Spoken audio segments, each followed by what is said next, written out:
Press the bell icon on the YouTube app and never miss another update. Heartthrob Zubeen Garg আছে তেজপুৰত আৰু তেজপুৰত তেওঁ ব্যস্ত হৈ আছে কাঞ্চনজংঘাৰ শ্বুটিঙত আৰু তেজপুৰত ব্যস্ত হৈ থকাৰ মাজতেই আমাৰ সাংবাদিক হেমন্তৰ সৈতে কিছু কথা বাৰ্তা পাতিছিল জুবিন গাৰ্গে বিহু সম্পৰ্কে বিহুৰ মঞ্চ তেওঁ ক'ৰ পৰা আৰম্ভ কৰিব বিহুৰ মঞ্চত তেওঁ কি কৰিব আৰু প্ৰত্যেক বৰ্ষত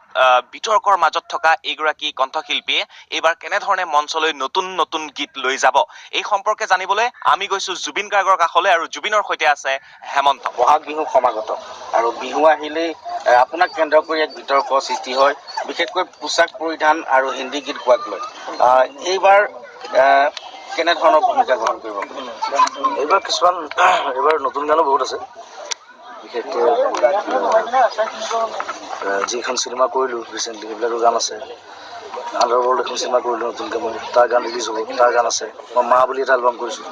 যিটো মই বিহুৰ মাজতে ৰিলিজ কৰিম মাৰ গান আছে যথেষ্ট নতুন নতুন গান শুনিবলৈ পাব এইবাৰ ৰাইজে মঞ্চত আৰু বাকী মই প্লেনিং তেনেকৈ মই ভাবিবলৈ সময় পোৱা নাই কাৰণ মই বৰ্তমান সম্পূৰ্ণৰূপে এই চিনেমাখনত সোমাই আছোঁ কাঞ্চনজংঘাত আৰু বিহুৰ আগে আগে মই চিনেমাখন শেষ কৰিব লাগে কথাটো সেইটো কাৰণ মিছন চাইনা মোৰ 2 বছৰ লাগিছিলে শেষ কৰোঁতে এইখন নালাগে এইখন এমাহমানত শেষ হ'ব এমাহ চলিছে কাৰণ ষ্টৰিটো তেনেকুৱা চ' সেইধৰণে সেই চিনেমাখন শেষ কৰাতে এতিয়া বেছি ব্যস্ত হৈ আছোঁ যিমান পাৰে সোনকালে তাৰপিছতহে মই গানত সোমাম তথাপিও দেখা যায় কিছু সংখ্যক বিহু সমিতিয়ে তেওঁলোকে নিৰ্দিষ্ট কৰি দিয়ে বিহু গান গোৱাক লৈ আৰু আপোনাক বিগত সময়ছোৱাত দেখা গৈছে আপুনি নিজৰ স্থিতিত আকোৰগোজ হৈ থাকে যে নাই মই হিন্দী গীত গামেই গতিকে এই ক্ষেত্ৰত কি কৰিব যিসকলে মান নলয় সেইবিলাক কমিটি বিহু প্ৰগ্ৰেম নকৰোঁ আৰু চিধা তাৰমানে এইবাৰো আপুনি হিন্দী গীত গাব মই মোৰ গান গামেই আৰু এটা প্ৰসংগ উত্থাপন হয় বিহুৰ সময়ত বিশেষকৈ জাতীয় সাজপাৰ পৰিধান কৰাৰ ক্ষেত্ৰত এই ক্ষেত্ৰত কি জাতীয় সাজপাৰ পিন্ধি এটা ৰক চং গাব নোৱাৰোঁ কথাটো হ'ল সেইটো আৰু চব আৰ্টিষ্টৰ নিজৰ নিজৰ এটা ষ্টাইল ষ্টেটমেণ্ট থাকে মোৰ নিজৰ আছে এটা ষ্টাইল ষ্টেটমেণ্ট মই সেইধৰণে ষ্টেজত উঠিয়ে ভাল পাওঁ আৰু সেইটো মতে অবান্তৰ প্ৰশ্ন আছে যাৰ মন যায় পিন্ধিব পাৰে কাৰোবাৰ মন গ'লে পিন্ধিব পাৰে তেনে বিহু সমিতিসমূহৰ ক্ষেত্ৰত সমূহক কিবা ক'ব নেকি তেওঁলোকক শুভকামনা জনাইছোঁ বিহু আৰু লগ পাম মই ইতিমধ্যে প্ৰায় 30খনমান প্ৰগ্ৰেম বুকিং হ'লেই আৰু যোৱা বছৰ মই বহুত বেছি কৰি দিছোঁ 45খনমান কৰিছোঁ যোৱা বছৰ এইবছৰ ইমান নকৰিম চাগে 35খনমান 35খন শেষ কৰিম অসমৰ বাহিৰত আন ঠাইত আছে মোৰ এই মাহতে আছে আকৌ মই থাইলেণ্ডত পাতিছে এইবাৰ বিহু প্ৰথমবাৰৰ বাবে থাইলেণ্ড যাম এপ্ৰিলত আকৌ 9 তাৰিখ 11 তাৰিখে মইতো হেৰি যাম ডুবাই আছে ডুবাই গৈ বিহু শেষ কৰি এইবোৰ মোৰ অলপ দীঘলীয়া কাৰ্যসূচী বিহু প্ৰগ্ৰেম শেষ কৰিয়ে মই গুচি যাম আকৌ ৰাছিয়া ৱৰ্ল্ড কাপ চাবলৈ যাম ৰাছিয়াৰ পৰা আকৌ মই ইউৰোপ গুচি যাম মই তাত এটা বাইক ৰেলী গোটেই ইউৰোপখন বাইক লৈ ঘূৰিম আমি প্ৰায় 18টা ল'ৰা বিভিন্ন দেশৰ পৰা আহিব চব আমাৰ ফ্ৰেণ্ডবিলাক বাইকিং ক্লাব আৰু ডাঙৰ ডাঙৰ বাইক আমি ভাড়া কৰিম তাত কৰি গোটেই ইউৰোপখনে বাইকত ঘূৰিম তাৰপিছত মই জুলাই এণ্ডত আহি পেলাই আকৌ অসম পাম দীঘলীয়া যাত্ৰা ব্যস্ততাৰ মাজত ভিগুৰ সৈতে কিছু সময় আমি অতিক্ৰম কৰিম আৰু ভিগুক আমি সুধিম সেইকেইটা প্ৰশ্ন ভিগু স্বাগতম জনাইছোঁ আপোনাক আৰু ঘৰটো ভাল লাগিছে খুব সুন্দৰভাৱে সজাইছে আপুনি থেংক ইউ চক্ৰপাণি আৰু এটা ধুনীয়া ক্ষণ আজি চক্ৰপাণি মোৰ ঘৰত পদাৰ্পণ ঘটাইছে আৰু সেইটো খুব ভাল লগা বিষয় আমাৰ কাৰণে মোৰ 3টা প্ৰশ্ন লৈ আহিছোঁ আজি কেইবাগৰাকীও শিল্পীৰ কাষলৈ গৈছোঁ প্ৰশ্নটো হ'ল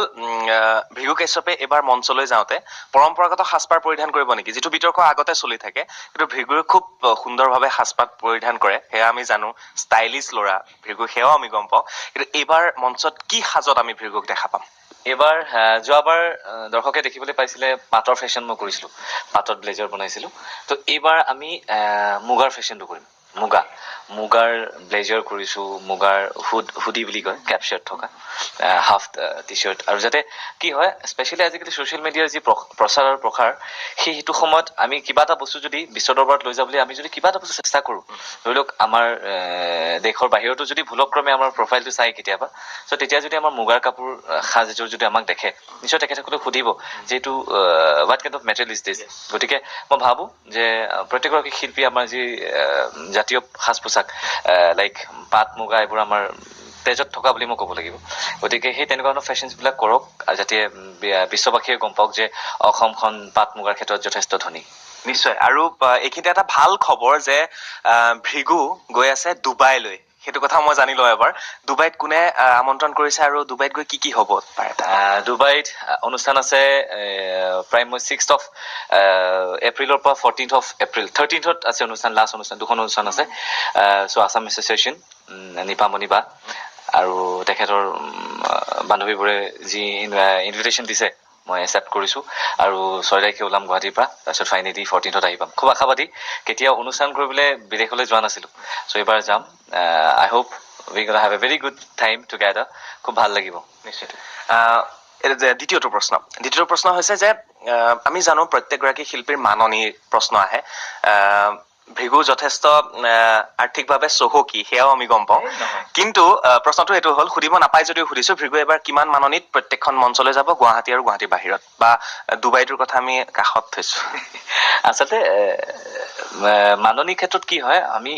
স্পেচিয়েলাইজেশ্যন কিছুমান বস্তুত কৰিছোঁ মিউজিচিয়ানছ এবাৰ আকাশদ্বীপ গগৈ বজাব তেখেত বৰ্তমান মহম্মদ ইৰফান অৰিজিত সিঙৰ লগত বজাই আছে